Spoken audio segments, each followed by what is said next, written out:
여러분, 죽음은 끝이 아닙니다. 죽음은 또 다른 눈의 열림이며 삶과 죽음의 경계를 넘어 의식이 본래의 빛으로 돌아가는 과정입니다. 티베트 사자의 선은 죽은 자를 위해 읽히는 책이 아니라 살아있는 우리가 삶의 진실을 배우는 책입니다. 오늘 우리는 망자가 숨을 거둔 그 순간, 티베트의 수도승이 영혼에게 읽어주는 첫 번째 경을 함께 따라가 보겠습니다. 이 영상은 단지 죽음의 기록이 아닙니다. 당신 안의 두려움과 어둠을 비추는 한 줄기 광명이 될 것입니다. 깊은 사유와 깨달음의 여정을 함께 하시려면 지금 구독 버튼을 눌러주세요. 이 이야기는 매일 밤 당신의 영혼을 조금씩 빛으로 인도할 것입니다. 티베트 사자의 서에서 티베트 불교에서는 중간 단계인 바르도 상태가 일반적으로 49일간 지속된다고 알려져 있으며 이 기간 동안 망자의 의식은 다양한 현상을 경험한다고 했습니다. 망자가 죽은 후 죽은 당일에는 망자의 의식이 어떤 다양한 현상을 경험을 할까요? 베트 불교의 사자의 서더 티베턴 북 어브 더 데드 바르도 퇴돌을 기반으로 망자가 죽은 그날 당일 즉 첫째 날의 바르도 치카이 바르도 CHIKHAI 바도 상태를 망자의 시점에서 체험하는 현상입니다. 망자가 죽은 첫째 날의 중간 단계인 바르도는 죽은 자가 빛을 마주하게 됩니다. 망자는 지금 막 눈을 떴다.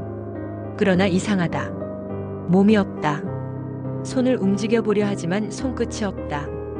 무언가를 말하려 해도 목소리가 나오지 않는다.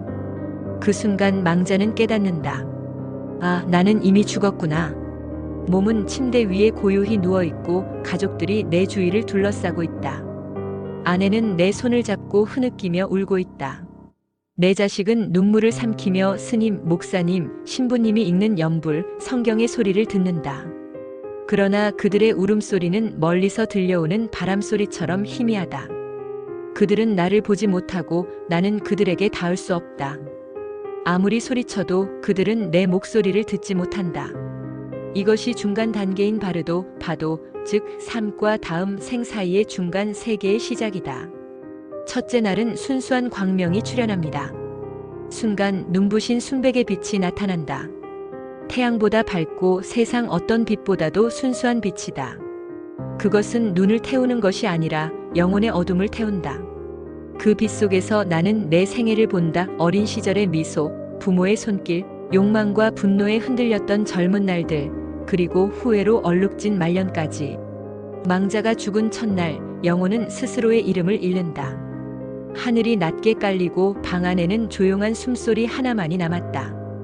그리고 마지막 호흡이 끊어지는 그 순간, 망자의 육신은 멈추었지만 의식은 멈추지 않았다. 망자는 자신이 누워있는 몸을 바라본다. 아직도 따뜻한 몸, 그러나 자신은 그 안에 없다. 사방에서 들리는 울음소리가 점점 멀어지고 망자의 귀에는 묘한 진동음이 들린다. 후, 세상이 빨려 들어가는 듯한 깊은 공명. 그때 문 밖에서 천천히 발걸음이 들려온다. 티베트 수도승이 붉은 가사를 걸치고 손에는 오래된 경전을 들고 들어온다. 수도승은 고요히 앉아 눈앞에 향을 피우고 이렇게 낭송한다. 오, 이제 그대는 육신의 껍질을 벗고 의식의 순수한 빛으로 들어섰다. 이 빛은 그대 자신의 본래 마음이며 두려워하지 말라. 이것이 곧 그대의 불성이다. 그 순간 망자의 영혼은 그 말의 진동을 느낀다. 언어가 아니라 진동과 색채로. 공간 전체가 푸른 빛으로 물들며 그 빛은 그의 가슴을 관통한다. 그러나 그 빛은 너무 강렬하다. 영혼은 본능적으로 눈을 감는다. 빛은 곧 사라지고 대신 어둠이 밀려든다. 수도승은 다시 낭송한다. 두려워 말라. 그 빛은 신이 아니다. 그 빛은 너 자신이다. 눈을 떠라. 내 안의 하늘을 보라. 하지만 망자는 두렵다. 자신의 이름도 가족의 얼굴도 기억이 나지 않는다. 모든 것이 희미해지고 자신이 어디에 있는지도 모른다. 그때 망자의 앞에 한 줄기 눈부신 흰빛이 나타난다. 그것은 모든 생명을 감싸는 근원적 광명, 사자의 서가 말하는 초광명, 클리어 라이트이다. 수도승의 목소리는 점점 더 깊어진다. 이제 너는 태어남과 죽음의 굴레를 떠났다. 이 빛을 두려워하지 말고 오직 한 마음으로 그 안으로 들어가라. 이것이 해탈의 문이다. 그러나 영혼은 주저한다. 그는 아직 집에 남겨둔 것들, 가족, 이름, 기억, 미련 그 모든 것들이 망자를 다시 끌어당긴다. 망자는 그 빛을 등지고 돌아선다. 그 순간 빛은 점점 희미해지고 대신 회색빛 안개가 망자의 앞을 가득 메운다. 그것이 바로 무명의 첫 그림자였다. 그 모든 기억이 한순간에 펼쳐지고 나는 그 모든 것을 한눈에 본다. 그때 머릿속에서 한 목소리가 들린다. 나는 이제 막 숨을 거두었다. 몸은 차갑게 식고 사람들의 울음소리가 멀어진다. 눈을 뜨자 나를 둘러싼 세상이 갑자기 환히 밝아진다. 어디선가부터 빛이 스며들더니 마치 온 우주가 내 안으로 들어오는 듯하다. 그 빛 속에서 나는 내 인생을 본다. 태어날 때의 울음, 부모의 손길, 욕망과 분노, 사랑과 후회 모든 것이 순식간에 펼쳐진다. 그리고 그때 내 머릿속에서 한 목소리가 들린다. 이 빛이 바로 내 본래의 마음이다. 이것이 불성, 내 안의 부처다. 나는 그 말에 떨린다. 그 빛은 너무 순수해서 내 죄와 허물을 숨길 곳이 없었다. 그러나 동시에 그 빛은 따뜻했다. 마치 모든 것을 용서하는 자비의 품처럼. 이 순간 나는 안다. 지금 내가 본 이 빛이 바로 수많은 생을 윤회하며 찾아온 깨달음의 문이라는 것을. 두려움을 버리고 그 빛 속으로 걸어 들어간다. 그때 모든 번뇌가 사라지고 나는 나 자신이 된다. 하지만 나는 두렵다. 이 빛이 너무나 강렬하다. 나는 본능적으로 그 빛을 피하려 한다. 이건 너무 눈부셔 나에게는 어울리지 않아. 그리하여 나는 순수한 광명의 문을 외면한다. 그 빛은 잠시 내 앞에서 머물다가 이내 사라진다. 그 순간 나는 다시 어둠 속으로 떨어진다. 망자가 죽은 첫날 영혼의 혼란과 두려움의 밤. 수도승은 그가 빛을 외면한 것을 안다. 그래서 두 번째 경문을 낭송하기 시작한다. 그대는 지금 치 바르도 CHIKHAI 바도에 있다. 이는 죽음의 찰나이자 깨달음의 찰나다. 지금 그대가 두려움을 품으면 어둠은 형상을 얻어 괴물로 변할 것이다. 그 말이 끝나자 공간이 흔들리고 영혼의 앞에 검은 파도 같은 어둠이 일렁인다. 그 어둠 속에서 망자가 생전에 품었던 욕망과 분노, 질투와 집착의 형상이 피어오른다. 어떤 것은 날카로운 칼의 형상으로, 어떤 것은 불타는 눈으로 나타난다. 망자는 소리친다. 도와줘. 나는 아직 준비되지 않았어. 그러나 그 소리는 누구에게도 닿지 않는다. 망자의 입은 이미 육신의 언어를 잃었다. 망자는 오직 마음의 소리로 울부짖는다. 그때 수도승의 낭송이 다시 들린다. 두려워하지 말라. 그것들은 실체가 없다. 그대의 마음이 만들어낸 그림자일 뿐이다. 그대가 그것을 날아 부르는 순간 윤회의 사슬은 다시 시작될 것이다. 영혼은 울음을 멈춘다. 그리고 서서히 눈을 뜬다. 망자 앞에는 더 이상 괴물도 어둠도 없다. 오직 잔잔한 바람과 사라져가는 몸의 형상만 남아있다. 망자는 마침내 이해한다. 나라고 불렀던 것이 이미 사라졌다는 것을. 나는 육신이 아니라 단지 한순간의 환영이었음을. 다음은 현실의 울음과 망자의 혼란의 시간입니다. 그때 망자는 자신의 장례식장으로 돌아온다. 망자의 사진이 제단 위에 놓여있고 향냄새가 공기를 채운다. 사람들은 좋은 곳으로 가시라라고 말하지만 망자는 그들의 마음을 읽는다. 유산은 어떻게 나눌까? 그때 그 일은 이제 들추지 않아도 되겠지. 망자는 분노가 치민다. 망자는 아직 여기 있는데 너희는 벌써 나를 잊었단 말이냐? 이 분노와 집착이 바로 바르도의 덫이다. 그 감정이 강해질수록 망자의 의식은 무겁고 탁해진다. 몸이 없는데도 망자는 마치 늪 속에 빠지는 것처럼 느껴진다. 그때 다시 한번 목소리가 들린다. 집착을 버려라. 내가 붙잡는 순간 다음 생의 문은 닫히느니라. 그러나 망자는 그 말을 듣지 못한다. 망자는 여전히 가족과 재산, 명예에 매달려 있다. 그리하여 망자는 그곳에 머문다. 빛을 본 자가 아니라 어둠에 머문 망자. 다음은 죽은 자의 의식과 산 자의 행위입니다. 이날 밤 가족이 불을 피우고 천도제를 올린다. 스님은 사자의 설을 읽으며 내 영혼에게 길을 알려준다. 빛을 두려워하지 마시오. 그것이 곧 해탈의 문이요. 그러나 망자는 그 말이 들리긴 하지만 마음은 흔들리지 않는다. 망자의 아내는 아직도 망자를 보고 울고 있어. 망자가 가면 그녀는 혼자잖아. 그 집착이 망자를 무겁게 만든다. 그때 망자 앞에 다른 빛이 나타난다. 이번에는 부드럽고 따뜻하다. 그러나 이 빛은 욕망과 집착의 색, 황금빛이다. 그 속에서 누군가 망자에게 속삭인다. 돌아가라. 내가 원하면 다시 태어날 수 있다. 다시 부자로 태어나라. 망자는 그 유혹에 흔들린다. 하지만 그건 부처의 빛이 아니라 윤회의 골이다. 그 문을 선택하면 다시 인간계의 번뇌 속으로 돌아가게 된다. 첫째 날의 끝 두 갈래 길입니다. 중간 단계인 바르도의 첫째 날 영혼에게는 두 갈래 길이 주어진다. 하나는 순수한 광명의 해탈의 문, 또 하나는 무지와 집착의 윤회의 길. 깨달은 자는 이때 그 빛을 인식하고 이것이 곧 나의 본래 마음이다라고 알아차려 해탈한다. 그러나 대부분의 인간은 두려움에 떨며 빛을 외면한다. 그리하여 다시 어둠으로 돌아가고 49일의 방황이 시작된다. 다음은 망자의 독백입니다. 나는 여전히 그 빛을 생각한다. 그 빛은 두려웠지만 동시에 그리웠다. 그것은 내 죄를 비추었고 내 사랑을 품었으며 내 존재의 진실을 드러냈다. 하지만 나는 그것을 감당할 용기가 없었다. 나는 이제 어둠 속에서 떠돈다.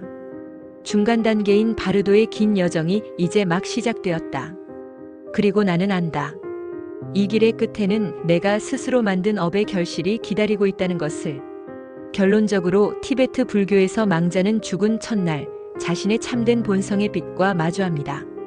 그러나 그 빛을 알아보지 못하면 의식은 점점 혼탁해지고 49일간의 중간 단계인 바르도를 떠돌게 됩니다. 그 첫날의 순간은 해탈의 문이 열리는 가장 위대한 기회이자 가장 큰 두려움의 순간입니다. 수도승은 마지막으로 고개를 숙이고 조용히 읊는다. 이제 그대는 첫날의 문을 지났다. 기억하라. 모든 빛은 두렵지만 그 빛을 피하면 다시 태어남의 길로 떨어질 것이다. 진정으로 자유롭고자 한다면 그대의 마음을 빛 속에 던져라. 그의 음성은 점점 멀어진다. 망자는 그 소리를 따라 빛과 어둠 사이로 걸어간다. 어디로 가는지도 모른 채. 그 길의 끝에는 두 번째 날의 문이 기다리고 있다. 그곳에서 망자는 다시 새로운 목소리를 듣게 될 것이다. 죽음은 사라짐이 아니라 깨달음의 시작입니다. 여러분, 티베트 사자의 선은 죽음을 두려워하지 말라고 가르칩니다. 죽음은 결코 끝이 아닙니다. 그것은 의식이 본래의 빛으로 돌아가는 순간이며 우리 모두가 반드시 통과해야 할 내면의 문입니다. 다음 영상에서는 망자가 두 번째 날 마주하게 되는 유혹의 빛과 어둠의 전쟁을 함께 따라가 보겠습니다. 이런 철학적 사유와 영혼의 여정을 함께 걸어가고 싶다면 지금 구독을 눌러주세요. 당신의 구독이 이 영혼의 길을 밝히는 또 하나의 등불이 될 것입니다. 감사합니다. 13편 망자가 죽은 지 첫날.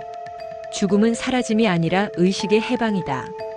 여러분, 죽음은 공포의 사건이 아닙니다. 죽음은 우리가 현실이라고 믿어온 모든 허상을 벗겨내는 의식의 마지막 진실의 순간입니다. 티베트 사자의 선은 망자의 영혼이 죽은 순간부터 49일까지 겪는 여정을 하나의 의식의 지도로 그려놓았습니다. 그러나 그것은 결코 저 세상만의 이야기가 아닙니다. 그것은 곧 당신의 마음속 무의식의 구조, 두려움과 집착, 그리고 깨달음으로 향하는 내면의 순례길입니다. 오늘 이 시간 우리는 죽음의 첫날 망자가 영혼으로서 자신의 육신을 바라보는 순간, 그리고 수도승이 그에게 처음으로 읽어주는 경의 비밀을 심리학적, 철학적, 그리고 심령학적으로 함께 해석해 보려 합니다. 이 영상은 단순한 이야기나 종교적 신앙이 아닙니다. 당신의 내면 깊은 곳에 잠들어 있던 의식의 본질을 깨우는 여정입니다. 이 신비로운 탐구의 여정을 계속 함께 하시려면 지금 구독을 눌러주세요.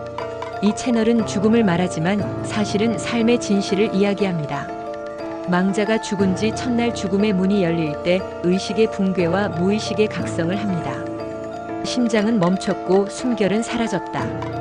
그러나 그 순간 진짜 나는 꺼지지 않았다. 육신의 눈은 감겼지만 의식의 눈이 열렸다. 프로이트는 죽음 충동 THANATOS를 말했지만 그 충동은 단지 파괴의 본능이 아니다.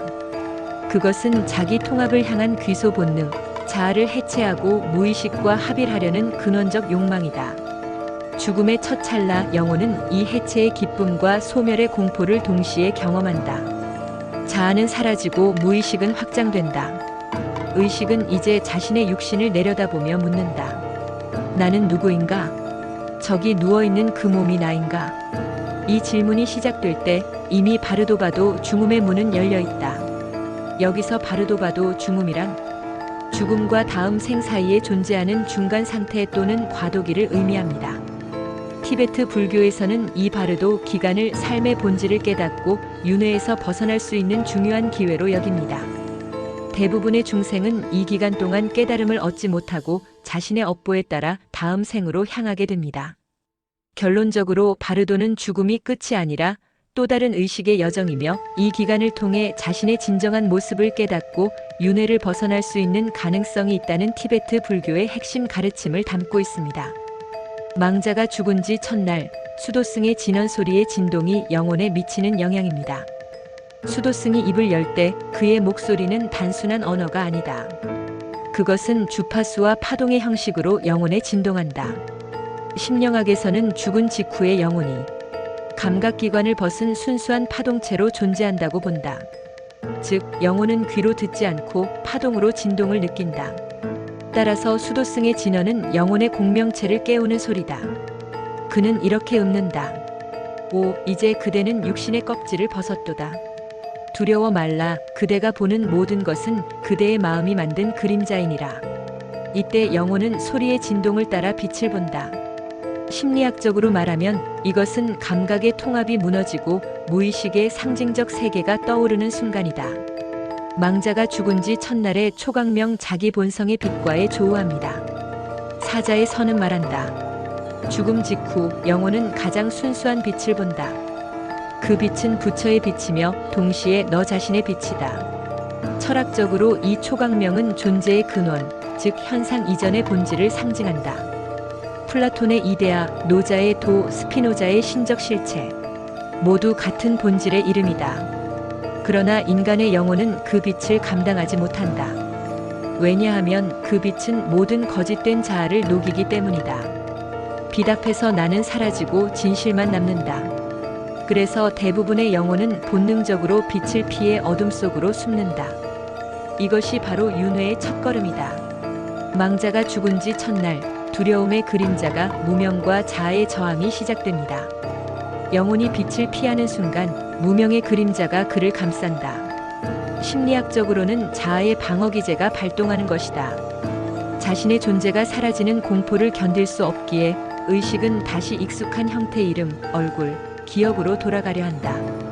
그러나 이미 육신은 없다. 이때 무의식 속 억눌린 감정과 욕망이 괴물의 형태로 나타난다. 분노는 불, 탐욕은 검은 파도, 질투는 칼의 형상으로 변한다. 이것이 심령학에서 말하는 자기 투영의 지옥이다. 즉, 지옥은 외부의 공간이 아니라 내면의 공포가 만들어낸 자기 시뮬레이션이다. 망자가 죽은 지 첫날, 철학적으로 해석을 하면 빛은 구원이 아니라 자각입니다. 철학적으로 보았을 때 이 장면은 존재의 자각이 이루어지는 순간이다. 불교의 언어로는 본래 면목의 현현이다. 빛은 구원이 아니다. 빛은 진실이며 구원은 그 진실을 감당하는 용기에서 비롯된다. 사르트르는 지옥은 타인이다라고 했지만 사자의 선은 말한다. 지옥은 타인이 아니라 너 자신이다. 즉, 해탈은 빛을 보는 것이 아니라 빛을 두려워하지 않는 마음의 상태다. 여기서 본래 면목의 뜻은 불교에서 본래 면목은 탐욕, 분노, 어리석음에 오염되지 않은 본래의 순수한 마음 상태, 즉 불성을 뜻합니다. 이는 태어나기 이전의 참된 자기 모습이기도 합니다. 본래 면목의 현현의 뜻은 개인이 죽음을 맞이한 직후 모든 번뇌와 분별심이 사라진 상태에서 자신의 참된 본성이자 우주의 근원적인 진실과 마주하는 것을 의미합니다. 이 경험은 현실의 밝은 빛 또는 근원적인 맑은 빛으로 묘사됩니다. 다시 말해서 티벳 사자의 서에서 본래 면목 현현은 죽음의 문턱에서 우리의 참된 본성이 밝은 빛으로 나타나는 극히 중요한 순간이며 이를 알아보고 받아들이는 것이 해탈로 나아가는 열쇠가 됩니다. 망자가 죽은 지 첫날을 심리학적으로 해석하자면 무의식이 재생되는 순간을 의미합니다. 칼 융은 죽음을 개성화 INDIVIDUATION의 완성이라고 했다. 그는 인간의 무의식이 죽음 이후에도 상징의 형태로 지속된다고 보았다. 망자가 보는 빛과 어둠, 신과 괴물은 모두 자신의 무의식이 투사된 심리적 상징이다. 따라서 수도승의 경무는 단지 종교의식이 아니라 무의식의 재통합을 돕는 심리치유 과정이다. 수도승의 말 한마디, 소리의 진동 하나가 망자의 의식 속 분열된 감정을 다시 하나로 묶는다. 그것이 곧 해탈의 심리학적 의미다. 망자가 죽은 지 첫날을 심령학적으로 해석을 하면 파동과 에너지로서의 영혼을 의미합니다. 심령학적으로 영혼은 고유한 진동수를 가진 에너지체다. 죽음은 단순히 몸의 정지가 아니라 에너지의 주파수가 3차원에서 4차원으로 이동하는 과정이다. 수도승의 진원은 이 에너지의 진동을 안정시킨다. 진원은 특정한 파동 패턴을 형성하여 혼란스러운 영혼의 진동수를 조율한다. 이는 과학적으로도 설명 가능하다. 뇌파와 소리, 파동은 서로 공명하며 에너지의 진동은 의식의 상태를 변화시킨다. 즉, 수도승의 낭송은 단순한 기도가 아니라 의식의 공명 레저넌스 행위이다. 망자가 죽은 지 첫날의 수도승의 마지막 경은 윤회로 돌아갈 것인가, 해탈할 것인가입니다. 영혼은 여전히 망설인다. 빛으로 들어가면 자신이 사라질 것 같고 어둠으로 돌아가면 익숙함이 있다. 이것이 바로 철학자들이 말한 존재의 역설이다. 존재는 빛 속에서 완전해지지만 그 완전함 속에서는 나라는 개별성이 소멸된다.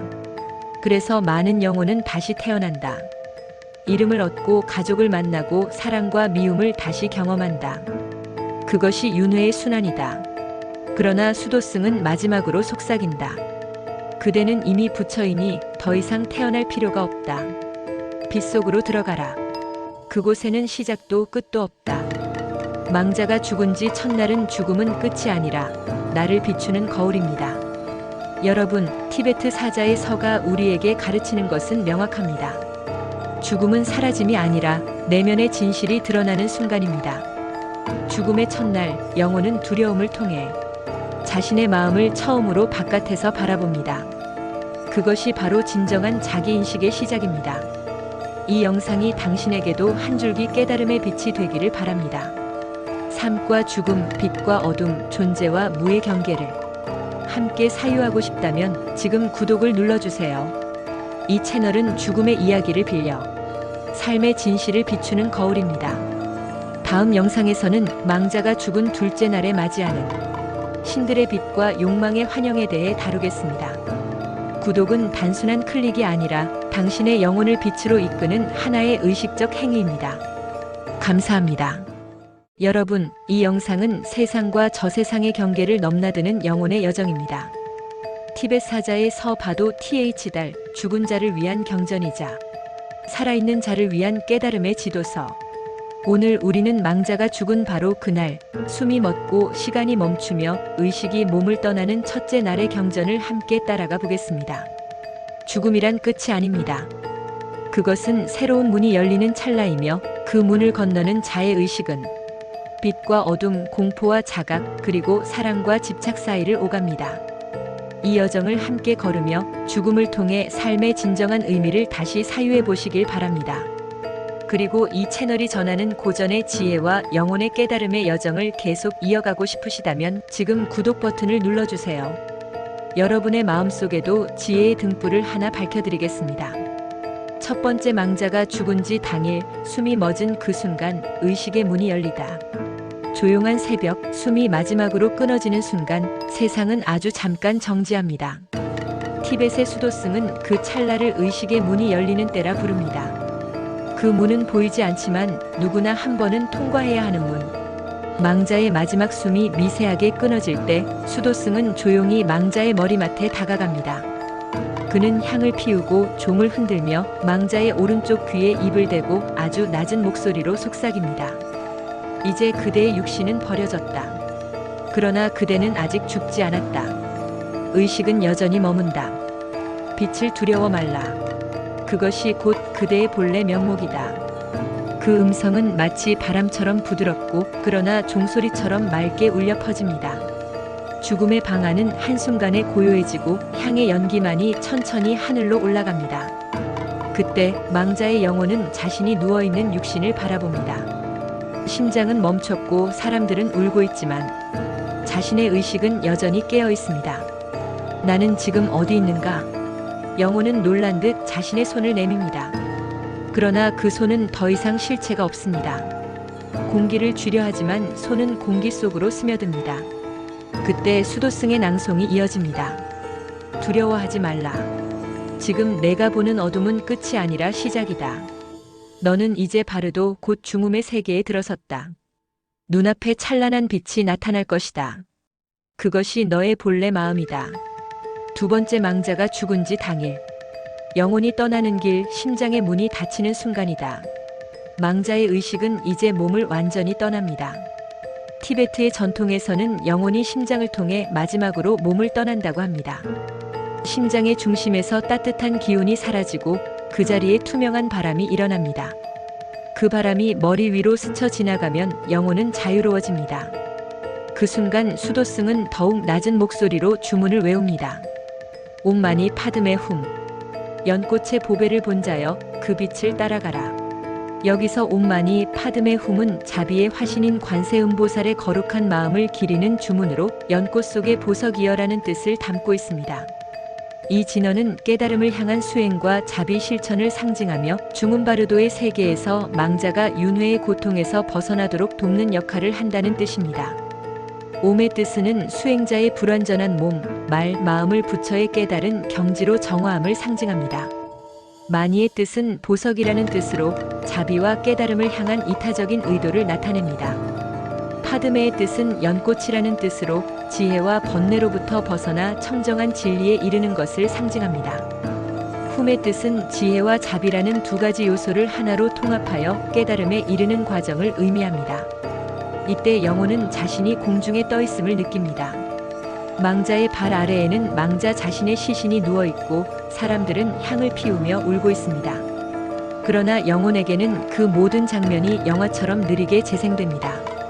시간이 녹아내리는 듯하고 공간은 흐릿합니다. 망자는 이제 청명한 광명 클리어 라이트의 문턱에 섭니다. 이 빛은 태양보다 눈부시고 그러나 따뜻하지 않습니다. 그것은 감정도 형태도 없는 순수한 존재의 빛. 바로 불성 그 자체입니다. 그러나 대부분의 망자들은 그 빛을 감당하지 못합니다. 그 빛은 너무도 강렬해서 자신이 죄를 지은 기억과 두려움이 함께 떠오르기 때문입니다. 빛을 보자마자 영혼은 눈을 감고 어둠 속으로 숨습니다. 그 순간 수도승은 경의 속도를 높입니다. 수도승은 영혼이 도망치지 않도록 마치 의식의 길잡이처럼 말합니다. 그대가 본 찬란한 빛은 신의 분노가 아니다. 그것은 그대의 마음이요 본래의 빛이다. 피하지 말고 바라보라. 그대가 그 빛 속으로 들어가면 곧 해탈이 있으리라. 여기서 중요한 질문을 하나 던져봅니다. 망자가 정말 수도승의 경을 들을 수 있을까요? 망자가 죽을 때 심장의 문이 닫히는 순간 들리는 목소리입니다. 망자가 마지막 숨을 내쉴 때 세계는 마치 한순간 멈춘 듯 고요해집니다. 심장은 더 이상 피를 내보내지 않고 눈동자는 생명의 빛을 잃어가며 몸의 따뜻한 기운은 발끝에서부터 서서히 빠져나갑니다. 티베트의 수도승들은 이때를 의식이 육체에서 분리되는 문, 즉 심장의 문이 닫히는 순간이라 부릅니다. 수도승은 망자의 오른쪽 귀 가까이에 다가갑니다. 그는 입김이 닿을 만큼 가까이에서 세상에서 가장 부드럽고 낮은 음성으로 속삭입니다. 그 순간 그의 입술에서 흘러나오는 진언이 공기보다도 미세한 파동으로 망자의 의식에 닿습니다. 옴마니 파드메 훔, 옴마니 PADM이 험. 이 6음절은 단순한 소리가 아닙니다. 사자의 서에서는 이 진언을 영혼이 이승의 어둠에서 광명의 길로 나아가게 하는 빛의 달이라 합니다. 옴은 육신의 불완전함을 정화하고 마니는 자비의 보석을 상징하며 파드메는 번뇌 속에서 피어나는 연꽃의 지혜, 그리고 훔은 자비와 지혜가 하나로 합쳐지는 깨달음의 순간을 뜻합니다. 이 진실한 경은 단지 공기를 흔드는 소리가 아니라 의식의 차원에서 진동하는 파장입니다. 육신의 귀는 이미 죽었지만 의식의 귀는 여전히 깨어 있습니다. 티벳 사자의 선은 이 순간을 이렇게 설명합니다. 그대의 귀는 닫혔으나 마음은 아직 듣는다. 들리는 자는 육신이 아니라 의식이다. 그렇다면 망자는 정말로 수도승의 경을 들을까요? 티베트의 수도승들은 그렇다고 말합니다. 죽음의 첫 3일 동안 영혼은 아직 자신이 죽었다는 사실을 완전히 깨닫지 못한 상태, 즉 혼미의 바르도에 머무릅니다. 이때 영혼은 육신과 연결된 미세한 에너지의 실, 생명끈 TSA를 통해 이승의 소리, 특히 자신에게 향한 소리를 감지합니다. 그 소리는 물리적 음파가 아니라 의식의 진동으로 전달됩니다. 티베트의 수도승들은 이 진동을 불성의 미세한 떨림이라 부릅니다. 따라서 수도승의 낭송은 단지 죽은 자의 귀에 들리기 위한 것이 아니라 그의 의식 속에서 울리는 파동, 즉 영혼이 기억하고 느낄 수 있는 소리입니다. 그 진원이 반복될수록 망자의 의식은 희미하게 깨어납니다. 자신의 몸이 누워있는 것을 보며 내가 아직 살아있나? 하고 혼란스러워합니다. 그때 수도승의 낮은 목소리가 다시 들립니다. 두려워하지 말라. 이 목소리는 그대를 이끄는 길잡이이다. 빛이 보이거든 피하지 말라. 그것이 곧 내 마음의 본래 빛이다. 망자의 의식은 마치 안개 속에서 희미하게 들려오는 종소리를 듣는 듯합니다. 그 소리는 귀로 듣는 것이 아니라 마음의 깊은 곳에서 느껴지는 것입니다. 그렇다면 망자가 듣는다면 어떤 감정을 느낄까요? 망자가 그 진원을 처음 들을 때의 느낌은 지상에서 태어날 때 들었던 첫 울음과도 같습니다. 익숙하지 않지만 생생하고 두렵지만 동시에 그립습니다. 망자의 시야에는 밝은 빛이 번쩍이며 펼쳐집니다. 처음에는 그것이 천상의 신호처럼 느껴지지만 곧 그 빛의 강렬함 속에서 자신의 모든 생애가 흘러갑니다. 어릴 적 웃음, 사랑했던 사람의 얼굴, 미워했던 순간, 질투했던 기억, 그리고 자신이 숨기려 했던 죄의 그림자까지. 그 모든 것이 빛 속에서 한꺼번에 피어오릅니다. 망자는 그 장면들 속에서 자신을 바라보며 속삭입니다. 저건 나야 하지만 동시에 내가 아니야. 빛은 점점 강렬해지고 그의 의식은 그 안에서 압도당하기 시작합니다. 그 순간 두려움이 밀려듭니다. 이 빛이 나를 삼키려는 건 아닐까? 나는 지금 벌을 받는 걸까? 그 두려움 속에서 영혼은 본능적으로 어둠 쪽으로 몸을 돌립니다. 그것이 바로 사자의 서가 말하는 빛으로부터의 도피, 즉 무명의 시작입니다. 수도승은 그 변화를 느낍니다. 그는 즉시 경의 속도를 높입니다. 그의 음성은 이제 낮은 음에서 점점 강한 울림으로 변하며 의식의 세계로 흩어지는 영혼을 붙잡듯 외칩니다. 그대가 본 찬란한 빛은 신의 분노가 아니다. 그것은 그대의 마음이요 본래의 빛이다. 피하지 말고 바라보라. 그대가 그 빛 속으로 들어가면 곧 해탈이 있으리라. 이 구절은 단순한 설교가 아니라 영혼의 심리를 붙잡는 명상적 암시입니다. 그 말이 의식 속에 파문처럼 번지며 망자는 잠시 눈을 감은 채 자신에게 묻습니다. 이 빛이 내 마음이라면 내가 무엇을 두려워하는가? 그 순간 영혼은 짧지만 깊은 평화를 느낍니다. 마치 폭풍이 잦아든 뒤의 호수처럼 의식이 투명해지고 공포가 사라집니다. 이것이 티벳 사자의 서가 말하는 첫째 날의 관문, 즉 청명한 광명의 체험 CHIKHAI 바도입니다. 티벳 사자의 서는 2단계를 가장 해탈에 가까우나 동시에 가장 많은 이가 넘어지기 쉬운 문턱이라 말합니다. 이때 망자는 두 가지 선택을 하게 됩니다. 하나는 빛을 받아들여 자신이 본래 부처임을 자각하는 길. 다른 하나는 두려움에 굴복하여 어둠 속으로 숨어드는 길. 빛을 선택하면 그는 윤회의 고리를 끊고 해탈의 문에 들어섭니다. 그러나 대부분의 영혼은 후자를 택합니다. 그들은 빛의 순수함보다 자기업의 무게를 먼저 본다. 그 빛은 모든 허위와 거짓을 드러내기에 자신의 죄와 욕망이 함께 비춰지는 것을 견디지 못하는 것입니다. 그래서 영혼은 다시 어둠 속으로 숨어듭니다. 그리고 그 어둠은 즉시 바르도 중음의 환영으로 바뀝니다. 수도승은 이 과정을 너무나 잘 알고 있습니다. 그는 영혼이 어둠 속으로 도망치려는 징후를 느끼면 경의 리듬을 점점 빠르게 바꾸고 진원의 울림을 강하게 합니다. 그의 낭송은 마치 의식의 등불처럼 어둠 속에서 진동하며 망자의 영혼은 그 소리를 붙잡으려 합니다. 그때 수도승은 낮게 그러나 단호하게 은졸입니다. 그대의 두려움은 실체가 없다. 그것은 마음의 그림자일 뿐이다. 그대가 그것을 바라보면 사라지고 도망치면 윤회의 문으로 떨어지리라. 영혼은 그 소리를 들으며 떨립니다. 그의 내면 깊은 곳에서 무언가 오래된 기억이 깨어납니다. 그는 깨닫습니다. 그 목소리는 결코 외부의 소리가 아니라 자신의 마음이 자신에게 말을 건네는 소리라는 것을. 티벳의 가르침에 따르면 망자는 죽은 직후 육신의 감각은 사라지지만 마음의 감각, 즉 의식의 청각은 남아 있습니다. 이것이 바로 수도승이 경을 귀 가까이서 읽는 이유입니다. 그것은 귀가 아니라 마음을 향한 음성입니다. 수도승의 경은 망자의 혼미한 의식을 깨우는 영적 알람, 그리고 무명의 어둠을 걷는 마음의 손잡이입니다. 그 소리를 통해 영혼은 잠시라도 자신이 누구였는지를 기억하고 빛으로 돌아갈 기회를 얻게 됩니다. 여러분, 죽음의 문턱에서 소리를 듣는다는 것은 무엇을 의미할까요? 혹시 우리 영혼은 육신이 멈춘 뒤에도 여전히 누군가의 목소리를 듣고 있을까요? 이 채널에서는 티벳 사자의 설을 통해 죽음과 의식의 비밀을 탐구합니다. 끝까지 함께 하신다면 죽음이 더 이상 두려움이 아닌 하나의 깨달음으로 다가올 것입니다. 지금 구독하시고 함께 그 여정을 시작해보세요.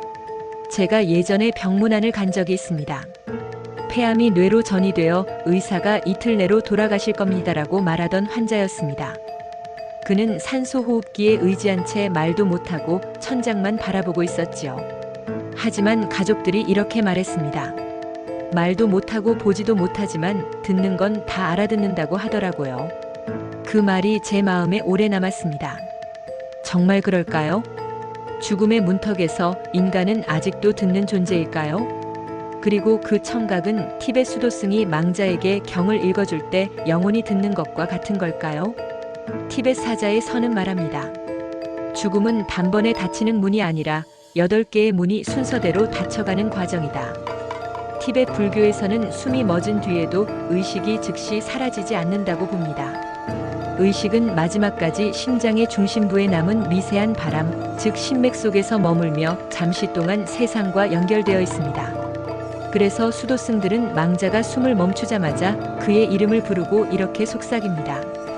오, 이름을 가진 존재여, 너는 이제 육신을 떠났지만 여전히 듣고 있다. 지금 들리는 이 소리는 두려움이 아니라 너의 본성의 빛이니 따라가라. 그들은 영혼에게 소리로 길을 알려주는 것입니다. 그것이 바로 바르도 퇴돌바도 TH달 즉 죽음의 순간에 영혼을 깨우는 경전입니다. 그렇다면 뇌사 상태의 사람은 어떨까요? 의학적으로는 이미 뇌의 기능이 멈추었다고 말하지만 불교의 관점에서는 아직 의식이 완전히 분리되지 않은 단계, 즉 바르도에 들어서기 직전의 해체 단계라고 합니다. 이때 청각은 물리적인 귀의 반응이 아니라 의식의 중심이 마지막으로 느끼는 진동에 가깝습니다. 그래서 우리가 듣는다고 말할 때 그것은 귀로 듣는 것이 아니라 의식이 울림으로 느끼는 것입니다. 즉 뇌사자는 여전히 육신의 울림을 통해 듣는 존재이고 바르도에 들어선 영혼은 육신을 벗어난 채 마음의 파동으로 듣는 존재입니다. 이 둘은 다르지만 근본은 같습니다. 둘 다 소리가 아니라 사랑과 자비의 진동을 듣는다는 점에서 말이지요. 의식이 사라져가는 순간에도 사랑하는 사람의 목소리나 기도의 낭독은 심맥 속 깊은 곳까지 닿는 파동이 됩니다. 수도승이 읽는 경과 가족이 건네는 위로의 말은 서로 다르지만 본질은 같습니다.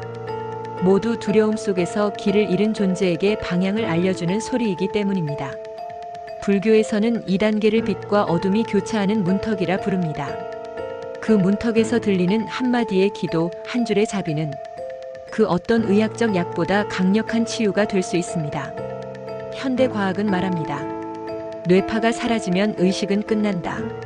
하지만 티벳 사자의 선은 이렇게 답합니다. 뇌의 문이 닫혀야 비로소 진짜 의식이 열린다.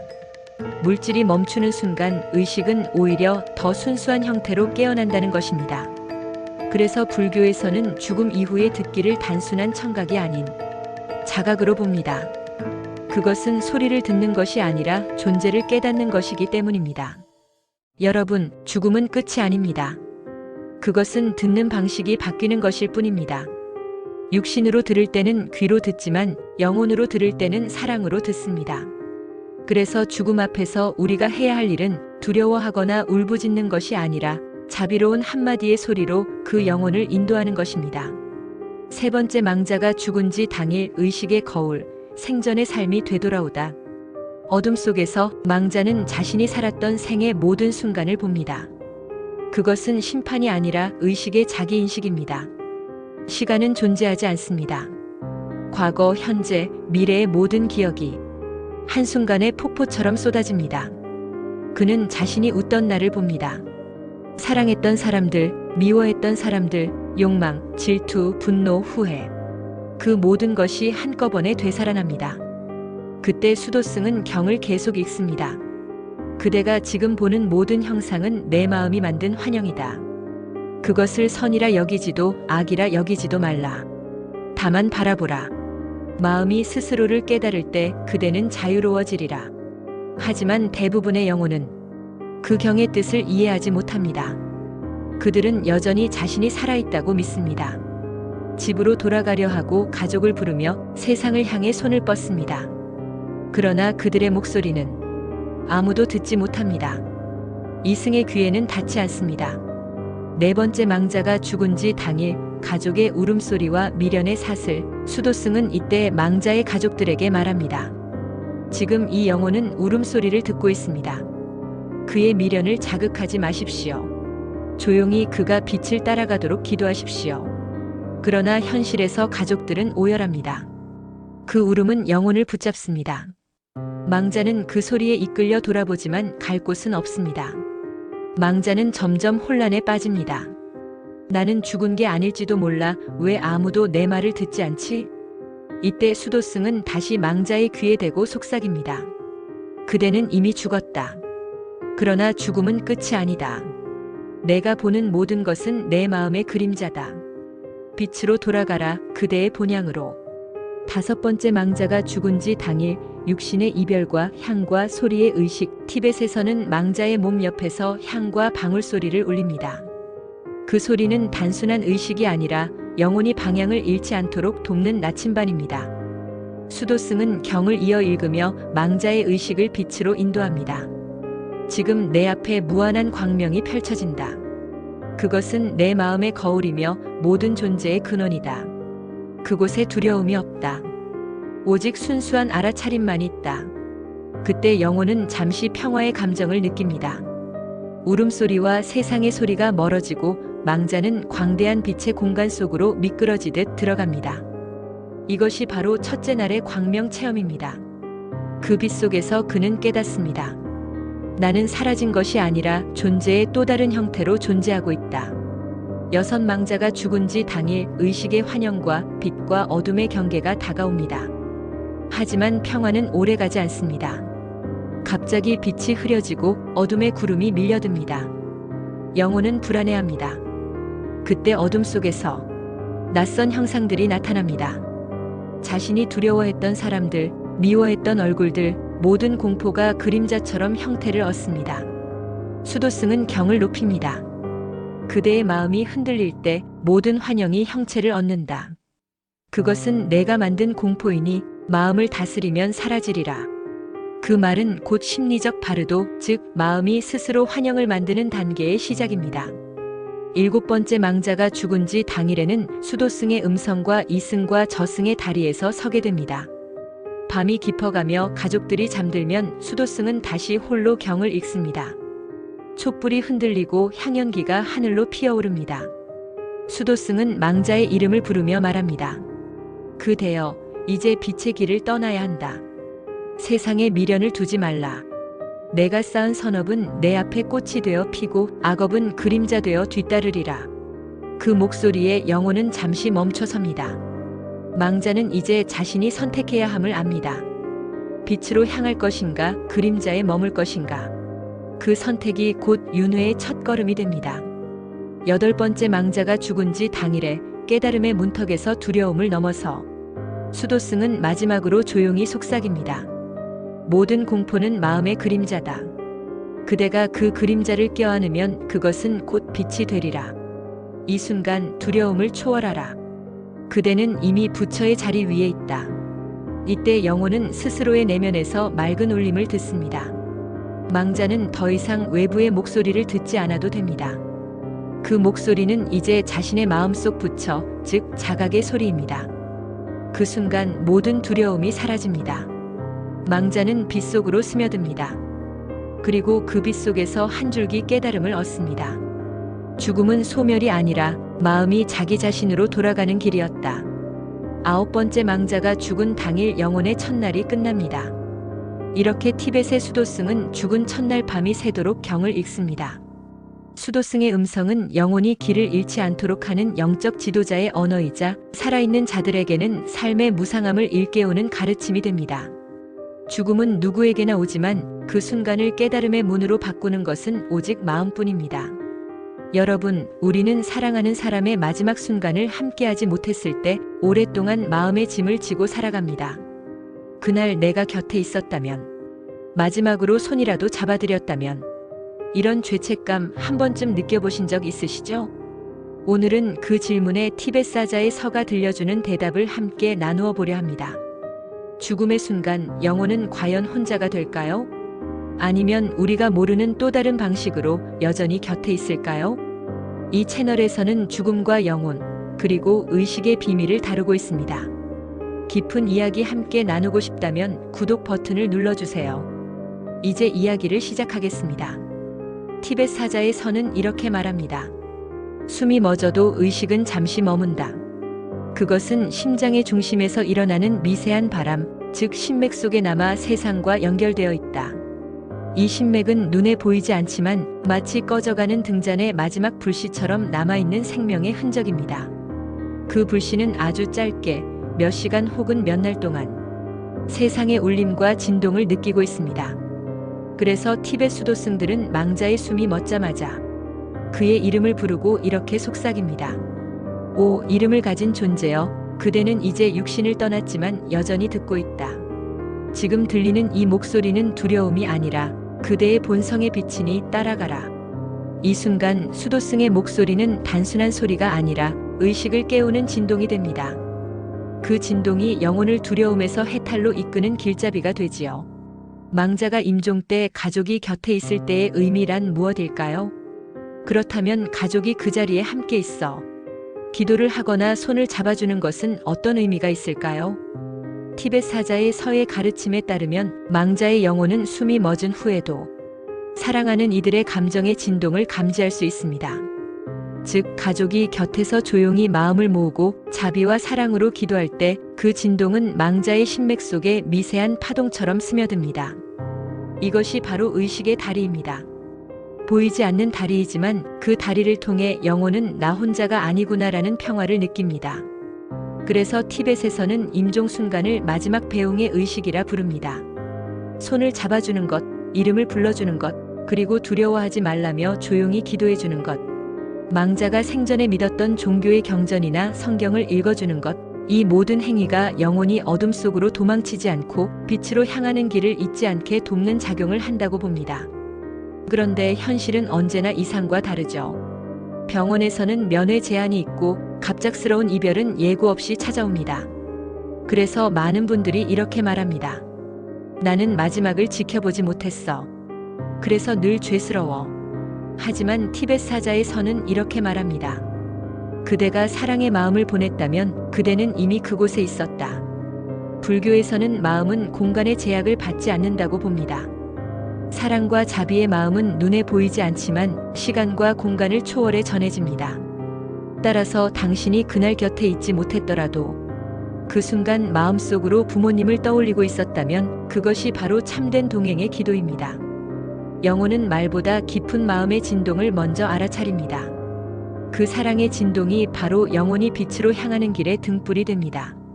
티벳의 스승 파드 마삼바바는 이렇게 말했습니다. 죽음의 순간 주변의 울음은 영혼을 혼란케 한다. 그러나 조용한 기도와 평온한 마음은 그를 빛으로 이끈다. 그래서 수도승들은 임종의 자리에 있으면 슬픔보다 자비를 강조합니다. 망자의 손을 잡고 이렇게 속삭이지요. 두려워하지 마라. 이제 너의 여정이 시작된다. 내가 보는 모든 빛은 너의 마음이니 피하지 말라. 이 순간의 말 한마디, 그것이 바로 소리로 하는 자비입니다. 사랑의 마음이 소리로 나타나면 그것은 영혼의 길을 밝혀주는 등불이 됩니다. 여러분, 부모님의 마지막을 지켜보지 못했다고 해서 죄책감을 가질 필요는 없습니다. 죽음의 자리는 공간의 현존보다 마음의 진동이 더 중요합니다. 우리가 눈으로 보지 못한 그 순간에도 우리의 사랑은 이미 그분에게 닿아 있었습니다. 티벳 사자의 선은 말합니다. 육신은 떨어져 있어도 자비의 파동은 영혼의 길을 비춘다. 그 사랑의 파동은 울음보다 강하고 이별보다 깊습니다. 그러니 자신을 용서하세요. 당신의 마음이 그날 이미 그 자리에 있었다는 걸 잊지 마세요. 여러분, 오늘 들려드린 이야기는 단지 죽은 자를 위한 의식이 아닙니다. 우리 모두는 언젠가 이 여정을 걸어가게 됩니다. 죽음을 준비한다는 것은 곧 삶을 깨어있게 사는 일입니다. 죽음은 결코 단절이 아닙니다. 우리가 사랑을 전할 수 있는 마지막 기회일 뿐입니다.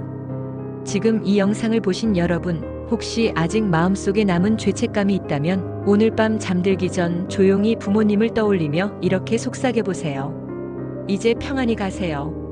저는 지금도 당신을 사랑하고 있습니다. 그 한마디가 바로 티벳 사자의 서가 말한 가장 완전한 기도입니다. 오늘의 이야기가 마음에 닿으셨다면 구독과 좋아요로 다음 여정을 함께 해주세요. 다음 영상에서는 죽은 지 3일째, 영혼이 머무는 첫 번째 세계를 다루겠습니다. 감사합니다. 다음 시간에는 망자가 죽은 둘째 날, 빛과 그림자의 신들이 나타나는 날을 함께 여행해 보겠습니다.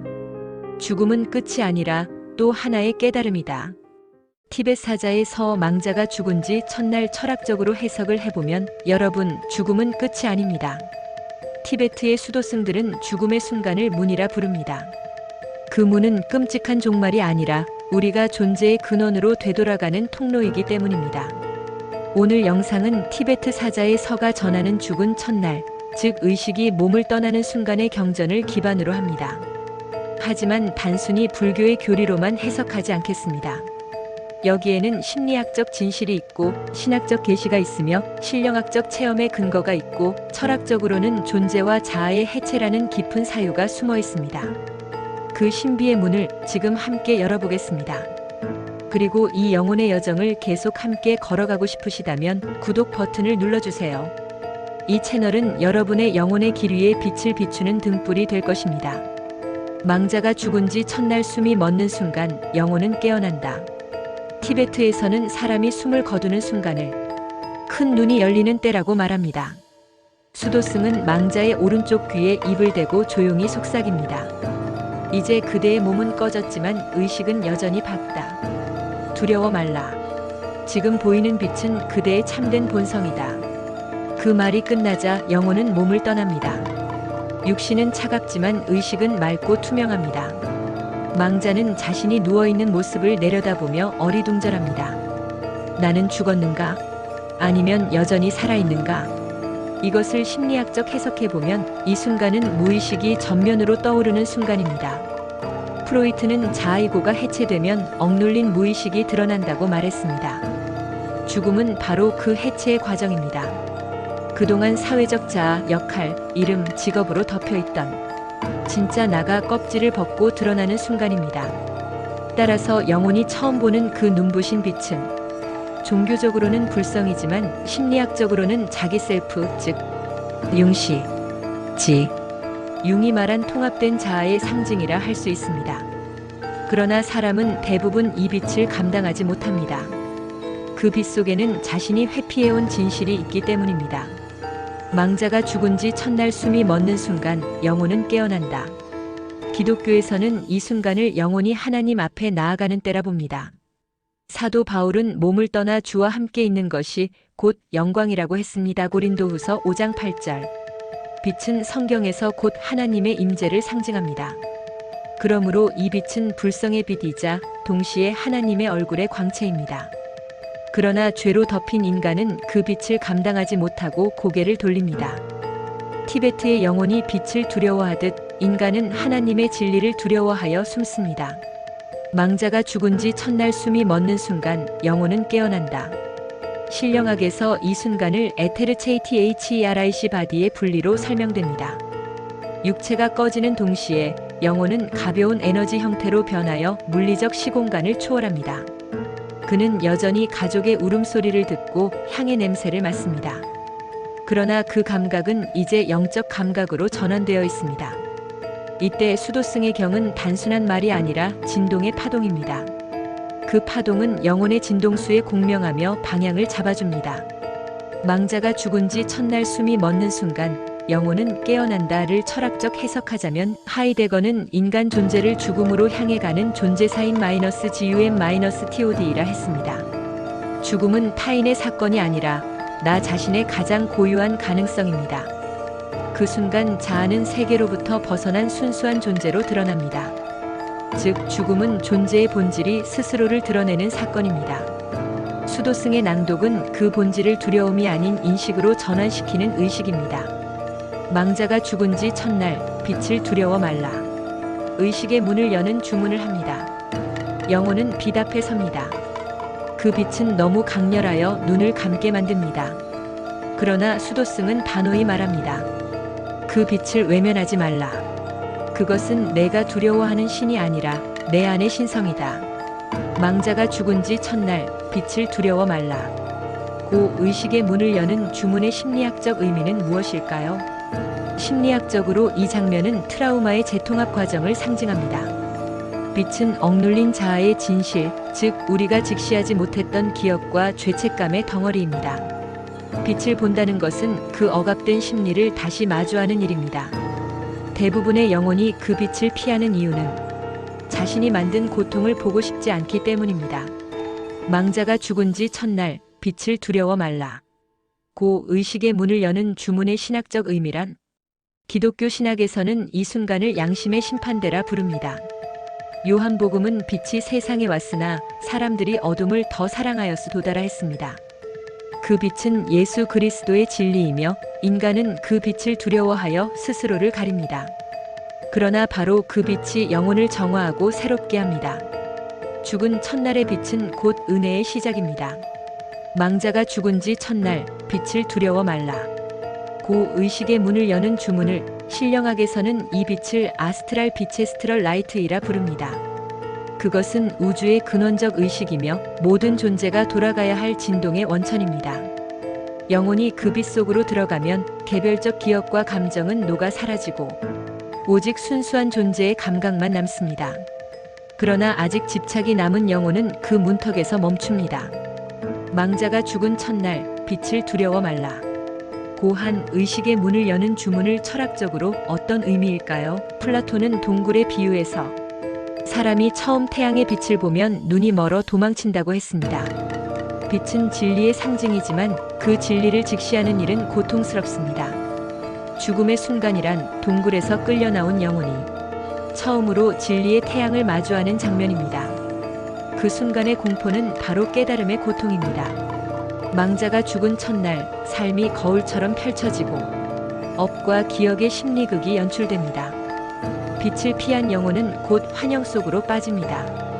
그곳에는 망자 자신이 살아온 인생이 거울처럼 영화처럼 펼쳐집니다.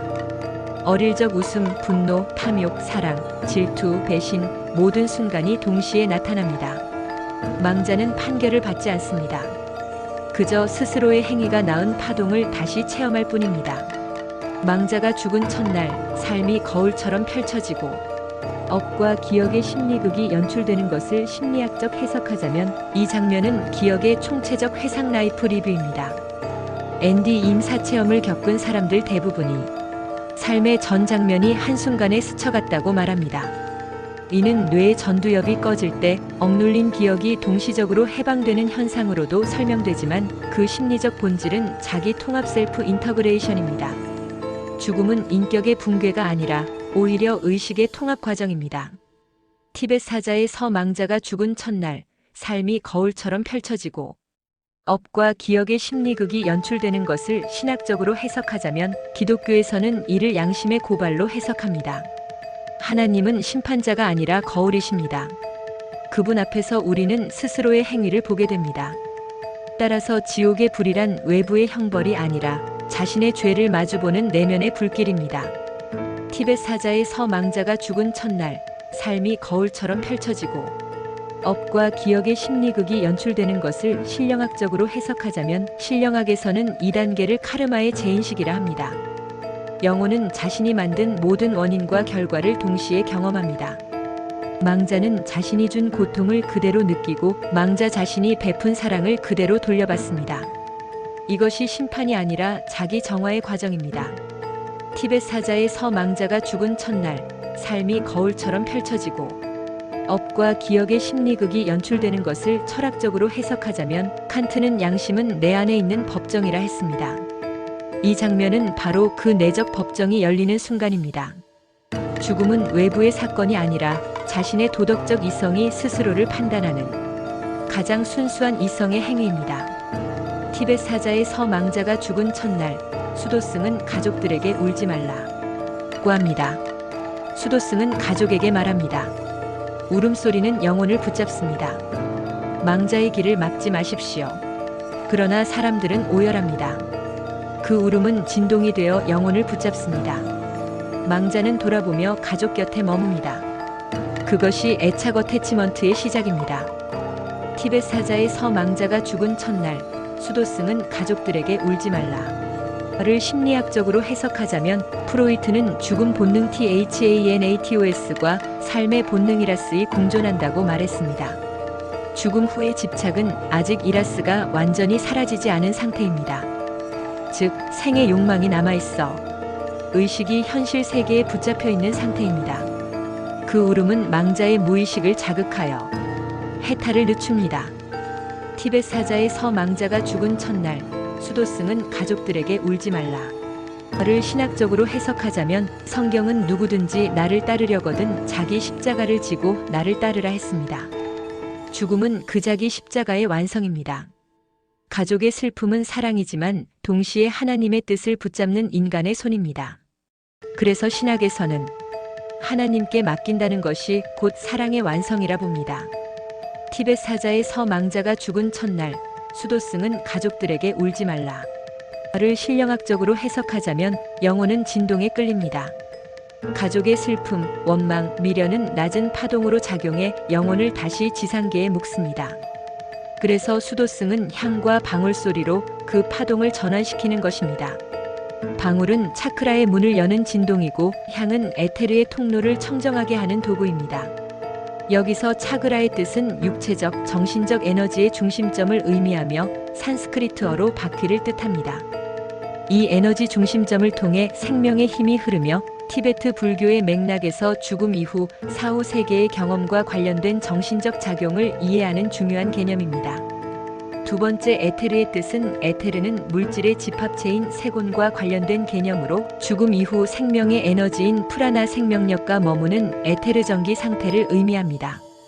이는 육체적 생명이 멈춘 후에도 남아있는 생명의 진동 에너지를 뜻하는 것으로 해석될 수 있습니다.